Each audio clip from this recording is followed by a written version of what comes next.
아멘.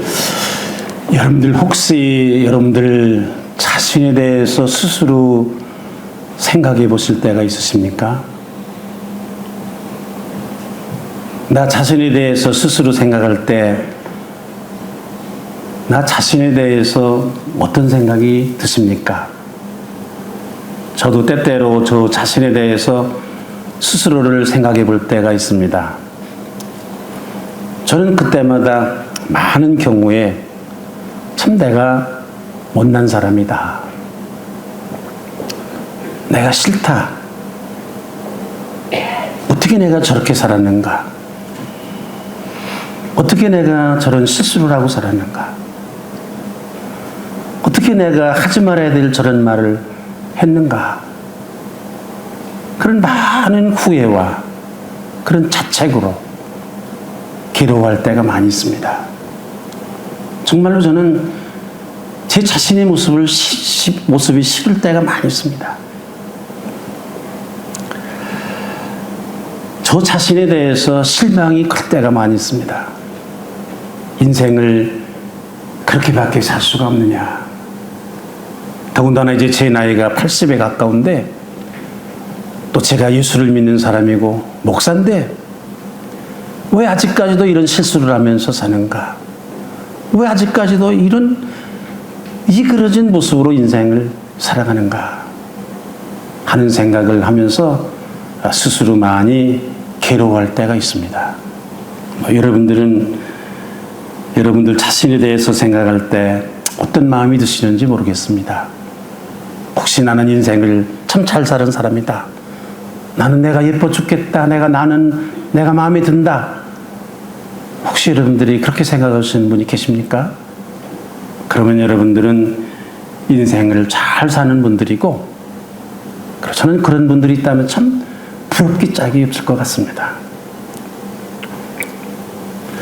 사실 우리들은 세상을 살면서 많은 실수도 하고 또 잘못도 저지르고 삽니다만은 그래서 우리가 애써 내가 한 잘못을 정당화하기도 하고 내가 한 실수를 어떻게든지 변명을 해보고 살기도 하고 다른 사람들에게 아무렇지도 않은 것처럼 그렇게 살아가지만 그러나 한 가지 그것을 용납하지 못하는 내가 내 잘못에 대해서 눈을 감고 변명하고 합리화하고 그것을 용납하지 못하는 것이 하나 있습니다. 그것은 우리 마음속에 있는 양심입니다. 우리 양심이 너 그렇게 하면 안 되지. 그런 말 하면 안 되지. 잘못한 거 아니야? 그렇게 살면 안 되지. 사람이 그러면 안 되지. 이거 잘못한 거 아니야? 실수했지? 너 나쁜 사람이야. 우리 양심이 우리를 향해서 꾸짖고 우리에게 지적질을 하고 그래서 우리는 그것을 인정할 수밖에 없고 받아들일 수밖에 없고 그래서 우리가 늘 가슴 아파하고 부끄러워하고 괴로워하고 그렇게 인생을 살아가게 됩니다. 우리가 세상을 살아가면서 잘못하는 것이 많이 있고 실수하는 것이 많이 있는데 첫째로 그것이 무엇인가? 이 사람들과의 인간관계 속에서 우리가 저지르는 실수와 잘못과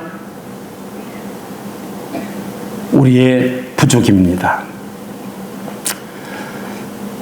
이게 다시는 그러지 말아야지 그렇게 생각하면서도 또 노력도 하고 애를 써보기도 하지만은 참으로 우리의 마음을 더 안타깝게 하는 것은 우리가 하는 실수를 계속 반복하는 거예요. 젊었을 때 했던 실수를 나이가 들어서도 또 그 실수를 반복해서 하는 거예요. 의도적이 아닐는지 모르지만은 무의식적으로 저지르는 것인지 알 수 없지만은 어떻든 이게 좀 우리의 삶이 나이가 들면 나이가 들수록 뭐 세상이 세월이 지나면 지나갈수록 무언가 좀 나아져야 되는데 여전히 또 똑같은 실수를 반복하고 그래서 부끄러운 마음, 괴로운 마음을 가지게 됩니다. 인간관계 속에서 많이 그런 일이 일어납니다. 무의식적으로 하는 말이 다른 사람에게 큰 상처를 줄 때가 있습니다. 제가 얼마 전에 어느 분의 전화를 받았는데, 목사님, 제가 아주 섭섭합니다. 무슨 일로 섭섭하냐? 옛날에 나에게 이러이런 말을 해서 나에게 큰 상처가 되었습니다. 저는 깜짝 놀랐습니다. 그런 말을 한 기억조차도 없는데, 이 사람은 내가 했던 그 말을 상처가 되어서 가슴을 품고 그렇게 오랫동안 살아왔던 겁니다. 내가 의식적으로 실수하는 것도 있고, 내가 깨닫는 실수도 있지만, 내가 실수했구나 그렇게 알아차리는 실수도 있지만, 내가 알아차리지 못하는 그런, 알지 못하는 그런 잘못도 많이 있구나. 모르고 지은 죄도 많이 있구나. 저는 옛날 어렸을 때 우리 할머니께서 기도를 하실 때, 알고 지은 죄, 모르고 지은 죄 다 용서해 주세요, 이렇게 기도할 때, 어렸을 때 제가 웃었습니다. 아니, 알고 지은 죄야 용서를 해달라고 기도를 하지만 무슨 모르고 지은 죄를 용서해달라고 우리 할머니는 매일 저렇게 기도하시는가. 제가 목사로서 50년을 넘게 했습니다만, 그동안에도 깨닫지 못하다가 은퇴할 때쯤에서 제가 모르고 짓는 죄가 많구나. 모르고 지은 죄를 용서해달라고 우리가 기도해야 되겠구나. 제가 그런 생각을 했습니다. 하지 말아야 될 말 때문에 얼마나 많은 사람들에게 상처를 줬는가. 또 하지 말아야 될 말 때문에 우리 가족 간에, 또 우리 직장에서, 우리가 더불어서 세상을 살아가는 사람들 사이에서, 또 어떤 때는 교회에서 내가 하지 말아야 될 말을 했기 때문에 교회가 어지럽고, 가족들 간에 불화가 생기고, 함께 살아가는 사람들 사이에 섭섭함이 생기고, 이게 참 모질하는 사람이구나. 정말로 제대로 인생을 살아가지 못하는 나구나. 그런 생각을 하면서 참으로 괴로워할 때가 많이 있습니다. 그것뿐입니까? 다른 사람들을 무시하는 말, 조금 더 배웠다는 것 때문에, 조금 더 가졌다는 것 때문에 다른 사람들을 무시하는 말, 이것이 버릇인 경우가 많이 있습니다. 우리에게 버릇이 됐어요. 다른 사람들 무시하는 그런 교만한 마음들, 고집스러움, 자기만 잘난 척하는 고집스러움. 다른 사람이 그렇다면 그런 줄도 좀 알아야 되는데 계속해서 고집을 부리는 이 교만함, 고집스러움, 정직하지 못한 말과 신실하지 못한 행동과 신중하지 못하고 경솔한 언행, 이런 이 모든 것이 우리의 허물이 되고 태풀이 되고, 그래서 후회를 하게 되고, 우리 스스로를 돌아보면서 가슴을 치고 때로는 눈물을 흘리고, 임명진 못난 사람이구나, 인생을 그렇게 살아서는 안 되지 않는가, 그렇게 괴로워할 때가 많이 있습니다. 고쳐보려고 애를 쓰지만 별로 나아지지도 않는 것 때문에 우리의 마음을 더 아프게 하고 우리를 절망하게 하는 경우도 더 있습니다. 그래서 그런 나 자신을 되돌아보면서 흠투성이, 실수투성이의 나를 보면서 내가 나를 보더라도 마음에 들지 않는다. 내가 마음에 들지 않는다. 내가 싫다, 내 모습이. 그런 생각을 할 때가 많이 있습니다. 그리고 여러분, 이와 같은 생각은 정도의 차이는 아니지만 많은 사람들에게 다 하나씩은 얼마씩은 있는 것 같습니다. 우리 사람이라는 게 본래 연약한 존재고 부족한 존재이기 때문에 그런 것 같습니다. 아니, 부족하기 때문에, 실수하기 때문에, 연약하기 때문에 인간인지 모르겠습니다. 우리가 스스로 인간임을 잊어버려서는 안 됩니다. 우리가 존경하는 많은 그런 훌륭한 분들이 우리 주변에 계십니다만은, 참 이상한 것은 이 겉으로 멀리 볼 때는 참 훌륭하고 존경스러운 분인데 가까이 가서 보면 어느 분 하나 흠이 없는 사람이 없습니다. 특히 우리가 흔히 하는 말 있잖아요. 오게티가 있다. 오게티다. 저분은 다 훌륭한데 저게 문제가 있다. 저게 문제다. 저거 하나가 티다. 문제다. 이런 그런 경우가 많이 있습니다, 여러분. 그래서 여러분, 우리가 누구에게 쉽게 손가락질을 못합니다. 저는 이 세상에 그 어떤 사람도 다른 사람의 실수와 다른 사람의 잘못에 대해서 자신 있게 손가락질할 수 있는 사람은 없다고 생각합니다. 우리 스스로가 부족한 사람들이기 때문에, 우리 스스로가 손가락질을 당해야 될 사람들이기 때문에 그렇습니다. 그래서 성경은 말하기를 로마서 3장 10절 말씀에 의인은 없나니 하나도 없다. 이 세상에 그 어떤 사람도 의인은 아무도 없다. 우리 기독교에서는 이것을 가리켜서 원죄다. 다 누구든지 다 실수를 저지르는 원죄가 있다. 그런 말씀을 합니다. 두 번째, 우리가 후회하고 내가 정말로 인생을 잘못 사는구나 하는 것이 있는데, 그것은 우리가 세상을 살면서 해야 될 이 나에게 맡겨진 이 책임, 이거를 감당하지 못할 때, 다 하지 못할 때 우리가 괴로워하고 우리가 스스로에 대해서 실망하고 자책하지 않을 수가 없을 때가 있습니다. 우리를 괴롭히는 죄의식 가운데 개인적인 그런 인간관계에서 오는 것이 있다고 그러면, 이게 두 번째, 그것은 공적인 책임을 말합니다. 공적인 책임을 다하지 못한 죄책감입니다. 우리가 세상을 살면서 지는 짐이 개인적인 것만이 있는 것이 아니라 우리가 공적인 책임도 있습니다. 다시 말하면 자식을 낳으면 부모로서의 책임이, 또 자식된 사람으로서의 책임, 결혼을 하면 남편과 아내로서의 책임, 그런 것들이 우리에게 있습니다. 또 직장에서의 책임도 우리에게 있습니다. 우리 나라로는 국민으로서의 책임이 있고, 우리 사회에서는 시민으로서의 책임도 있습니다. 또 여러분들 교회 생활을 하면서 교회에서 주어지는 그런 책임도 여러분들에게 있습니다. 우리들에게 있습니다. 그리고 이러한 책임을 우리가 잘 감당해야 우리의 인생이 만족하고 행복할 수 있는데, 이 책임을 잘 감당하지 못하면 그것이 우리의 인생의 후회가 되고 우리의 인생의 괴로움이 됩니다.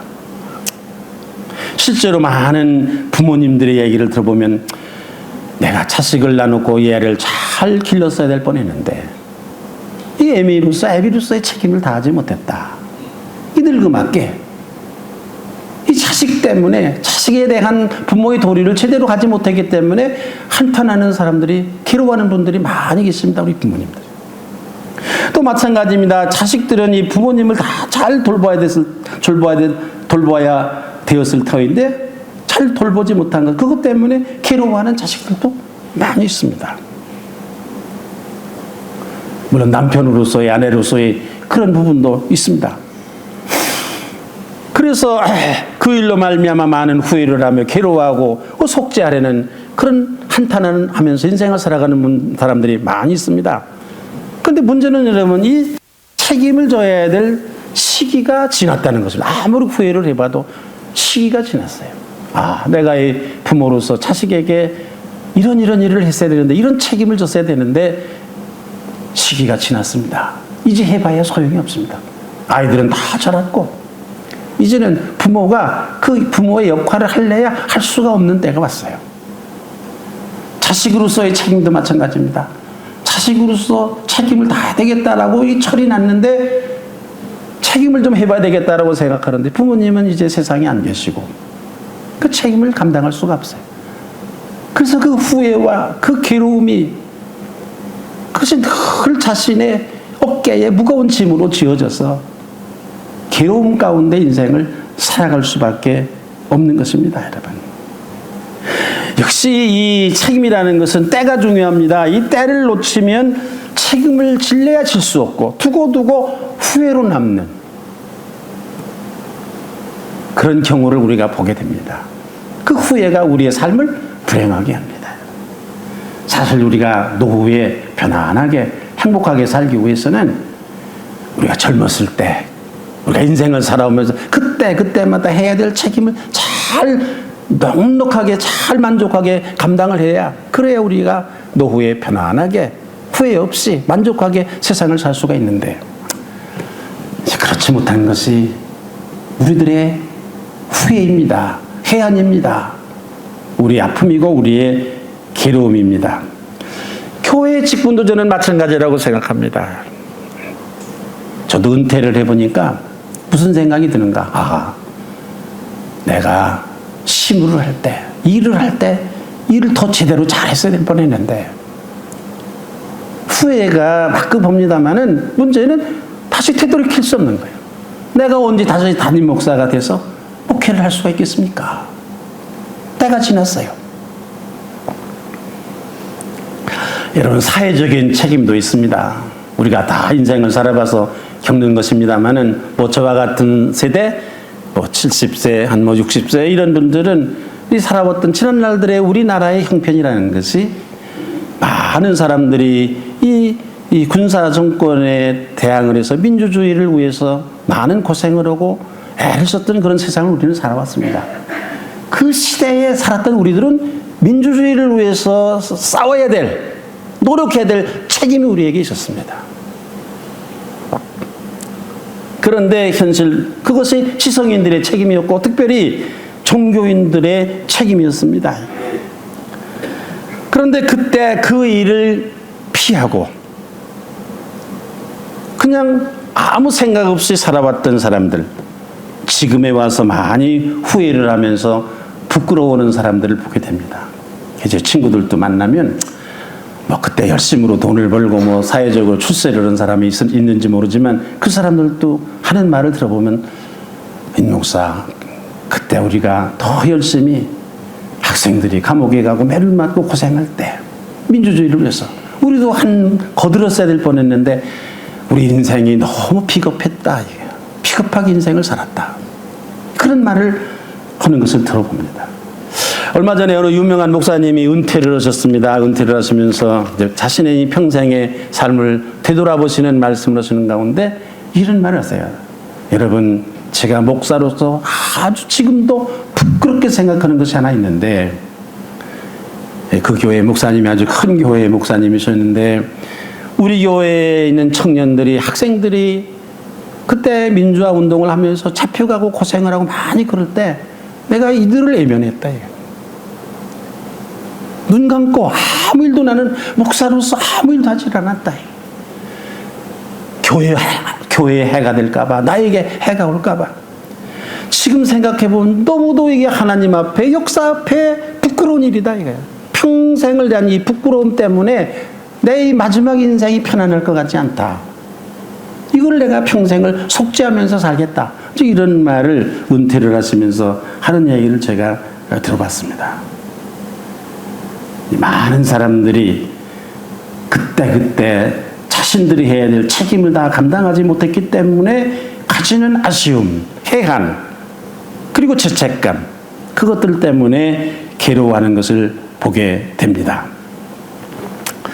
세 번째, 우리를 괴롭게 하는 것이 있습니다. 그것은 우리는 다 예수를 믿는 사람들인데, 하나님 앞에서 생각해보면 우리가 하나님 앞에 얼마나 말할 수 없는 죄인들인가 하는 것을 생각하면서 하나님 앞에 부끄러워하며, 말할 수 없는 죄인입니다.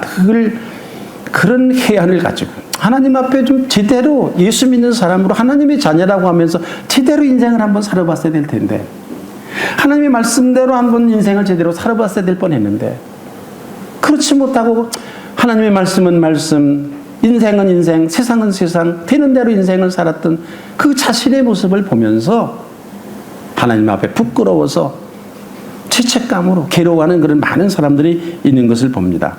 예수 믿는 사람이라는 게 무엇입니까? 더말할 것도 없이 하나님의 말씀대로 세상을 살아야 되는 사람들입니다. 하나님을 세상의 그 어떤 것들보다도 가장 소중하게 1등으로 여기면서 살아가야 되는 사람들이 우리 예수를 믿는 사람들이에요. 우리 곁에 있는 가난한 이들이 예수님이다 생각하고 그들을 섬기는 일을 예수님처럼 섬기듯이, 예수님 섬기듯이 하면서 살아가야 될 우리들인데, 더군다나 우리 갈릴리 교회는 이 하나님의 말씀대로 살아야 한다고 강조를 하는 교회, 그래야 구원을 받을 수 있다고 믿는 신앙을 가진 교회. 그런데 문제는 이 말씀대로 내가 잘 살고 있는가? 주일날 아침에 예배를 드리면서 우리가 머리를 숙여 회개의 기도를 할 때에, 하나님, 정말 하나님 말씀대로 제대로 살지 못했습니다. 지난 주일에도, 저지난 주일에도, 또 이번 주일에도 똑같은 그런 말을 되풀이할 수밖에 없는, 이 죄인을 용서해달라고 할 수밖에 없는 이 우리들의 이 모습, 이 못난 모습, 이거 우리가 괴로워하지 않을 수가 없습니다. 여러분들의 생각에 무슨 임영진 목사는 이런 말을 늘 설교도 하고 그러니까 제대로 하나님 말씀대로 살 것이다? 아닙니다. 저도 그렇게 못 삽니다. 마음으로는 하나님을 제일로 여기면서 살아야 된다. 내 인생에 우상은 없어야 된다. 그렇게 다짐을 하면서 살면서도 어느 순간에 보면 나는 하나님보다는 세상의 것을 더 좋아하고 세상의 것을 더 사랑하고 사는 제 모습을 보게 됩니다. 아하, 그 임 목사 틀려먹었구나. 내가 뭐 어느 목사님들보다도 이웃을 사랑하는 말, 가난한 사람들을 우리가 예수님을 섬기듯이 섬겨야 된다는 말을 누누이 입이 닳도록 교인들에게 설교를 하면서도 내 삶을 보면 이웃을 사랑하는 것이 때로는 계산적이고 때로는 형식적이고,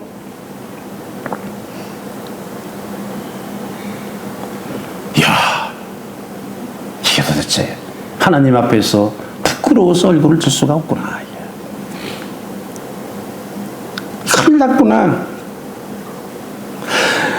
물론 열심으로 내가 좀 노력하고 애를 써보지만은 내 힘으로는 도저히 되지 않는, 내 힘으로는 안 되는구나. 이 일을 어떻게 했으면 좋을까?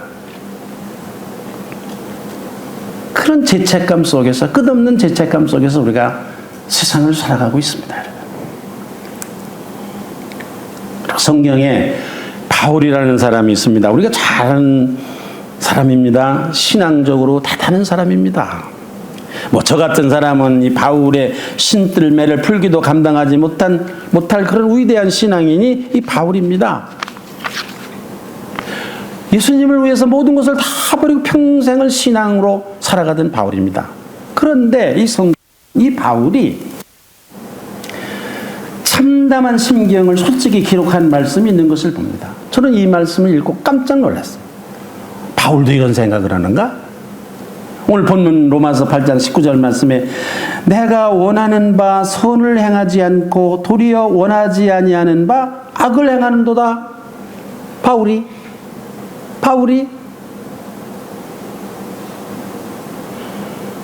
원하는 선은 행하지 않고 원하지 않는 악을 행하면서 제가 지금 세상을 살아가고 있다 이거예요. 아무리 잘 살아보려고 해도 안 된다. 내 마음대로 잘 살아지질 않는다. 이게. 바울의 말씀이, 저는 이 말씀을 읽으면서 큰 위로를 받기는 했습니다. 바울도 그랬구나. 자신의 심경을 아주 그 괴로운 심정을 잘 표현을 했습니다. 그러면서 마지막 이 바울이 혈류를 합니다. 24절 말씀이 오호라 나는 곤고한 사람이구나. 이 사망의 몸에서 누가 나를 건져내랴. 이 바울이 얼마나 괴로운지. 곤고한 사람이다 나는. 다른 사람이 볼 때 무슨 나를 뭘 사도라고 그러고 나를 뭐 누구라고 그러고 그러는지 모르지만, 아니 하나님 앞에서 나는 정말로 곤고한 사람이다. 정말로 내 이 죄책 때문에 나를 얽어매이는 이 죄 때문에 내가 살아갈 수가 없다. 이 사망의 몸에서 누가 나를 건져낼 수가 있느냐. 이 바울이 괴로워하는 모습을 우리가 보게 됩니다. 여러분, 평생 동안 예수님을 위해서 헌신하며 살았던 이 바울도 이 괴로워하면서 몸부림치는 이 모습을 우리는 보면서 아하, 역시 바울도 인간이었고 이것이 우리 인간들이 부족한 모습이고 인간들의 이 숙명이고 우리들이 자신의 솔직한 모습이구나, 그런 생각을 하게 됩니다. 어찌할 바 모르는 죄인의 모습. 이 괴로움에서 누가 나를 건져내 줄 건가? 바울이 괴로워합니다. 근데 여러분, 이 성경에 보면 이 참으로 놀라운 것은 이렇게 이 곤고한 인생, 이 사망의 몸에서 누가 나를 건져줄 수 있는가? 원하는 선은 행하지 않고 원하지 않는 악을 행하는 이 위선적인 나를, 이런 잿된 삶을 살아가는 나를, 이 모질하는 인생의 삶을 살아가는 나를 누가 나를 건져줄 수 있을까? 이렇게 절규하는 바울이 이 마지막에 놀라운 일을 발견했습니다. 사실을 발견했습니다.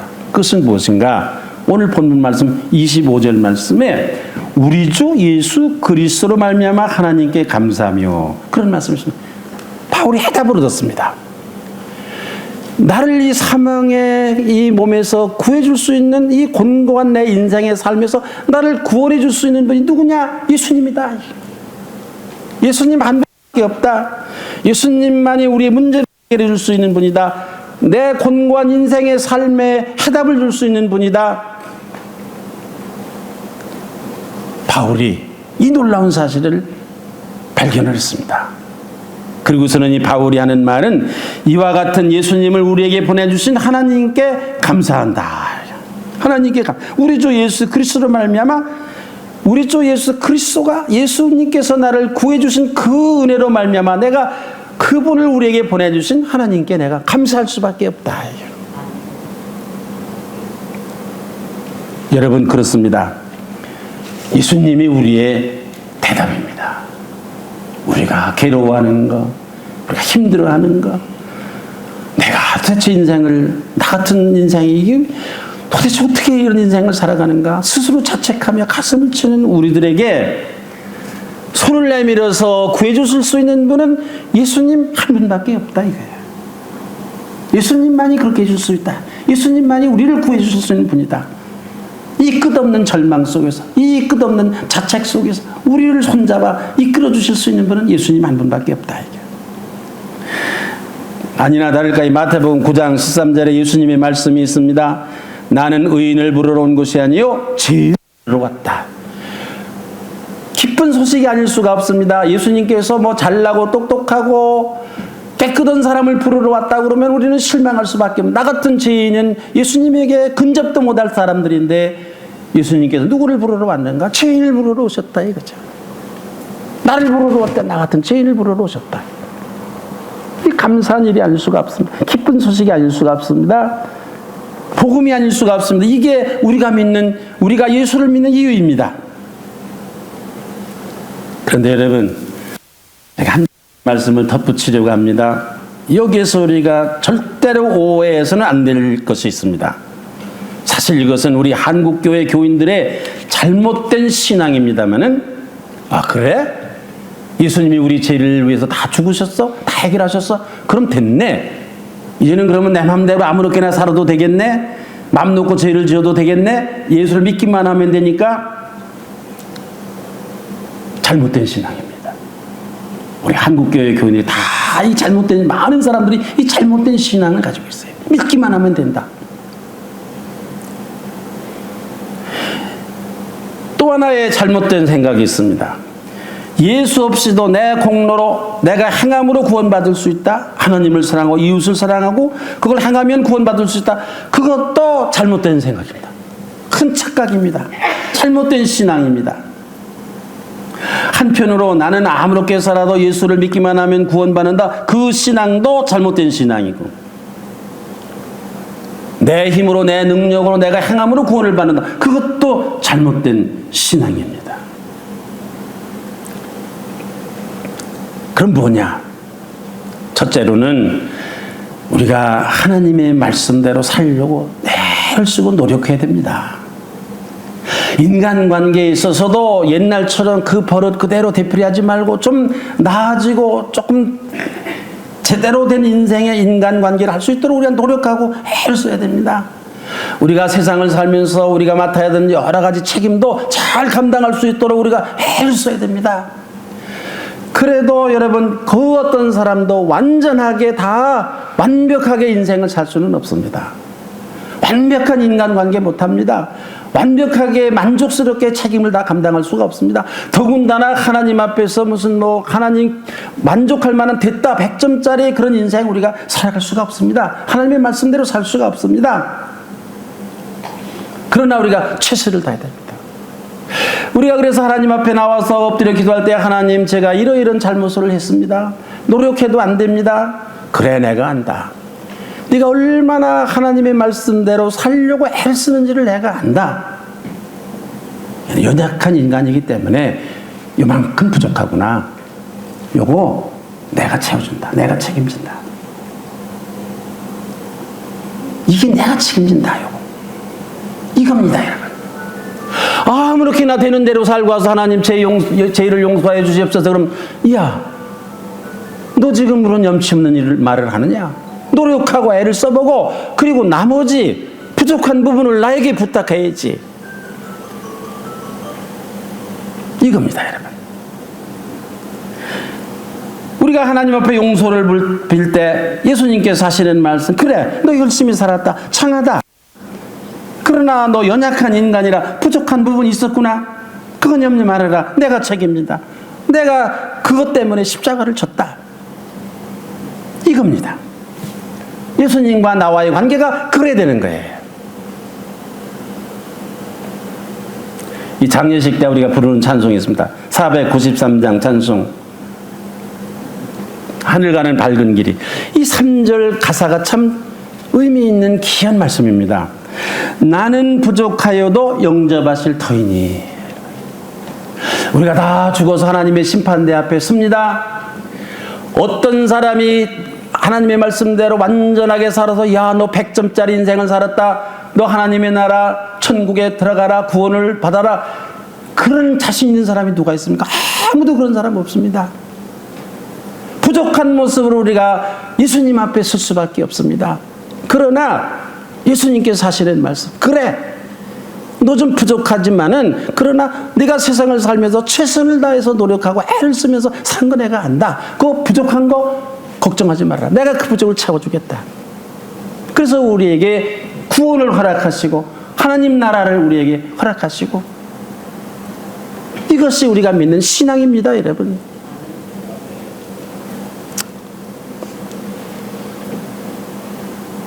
물이 끓으려면 100도가 되잖아요. 99도까지 끓어도 물은 안 끓습니다. 99도까지 올라가도 물은 안 끓습니다. 1도가 부족하면 물이 안 끓지 않습니다. 그 1도, 99도까지는 우리가 노력하고 물을 끓여보고 안 되는 1도, 그거 예수님께서 채워주셔서 하셔서, 그래서 우리를 구원에 이르게 100% 구원에 이르게 하는 것. 이것이 기독교의 신앙입니다. 세상이 그 누가 행함으로 구원과 천국에 이를 수 있습니까? 다 부족한 인간입니다. 최선을 다했는데 부족한 부분 예수님께서 긍휼히 여기셔서 십자가의 은혜로 공로로 우리를 채워주시는 것. 그것이 우리가 믿는 신앙입니다. 지난 주일인가요? 저지난 언젠가 제가 이런 말씀을 드렸더니 어떤 권사님이 하시는 말씀이, 목사님 그럼 우리는 20%만 하고 예수님이 80%만 안 될까요? 아닙니다. 20%였든지 80%였든지 최선을 다하는 겁니다. 그리고 하나님께 제가 여기까지입니다. 알았다, 장하다, 열심히 살았다, 나머지는 내 몫이다. 예수님께서. 이게 우리의 신앙입니다. 적어도 우리가 엎드려 기도할 때, 우리의 죄를 뉘우치며 기도할 때, 그래 너 최선을 다했지. 그래도 실수하는구나. 그래도 부족한 연약한 인간이기 때문에 그렇다. 걱정하지 말아라. 그건 내가 책임진다. 우리가 심판대의 마지막에 있을 때도 예수님 제가 이 모습으로 왔습니다. 그래 알았다. 네가 얼마나 열심히 살았는지 내가 안다. 장하다. 나머지 그건 내가 책임진다. 이와 같은 은혜가 여러분들에게 있으시기를 바랍니다. 모든 걸 다 예수님에게 맡기는 신앙도 잘못된 신앙이고, 저는 가만히 있으면서 또 지가 뭘 잘해가지고서 뭐 천국에 갈 수 있다, 뭐 그것도 다 교만한 생각이고, 예수님의 은혜와 우리의 노력과 예수님의 은혜가 어우러져서 이 세상에서도 하나님의 은혜로 말미암아 기쁘고 행복한 삶, 하나님 나라에서도 예수님의 공로로 말미암아 영원한 하나님의 천국, 이 귀한 축복이 여러분들 모두에게 있으시기를 바랍니다. 기도하겠습니다.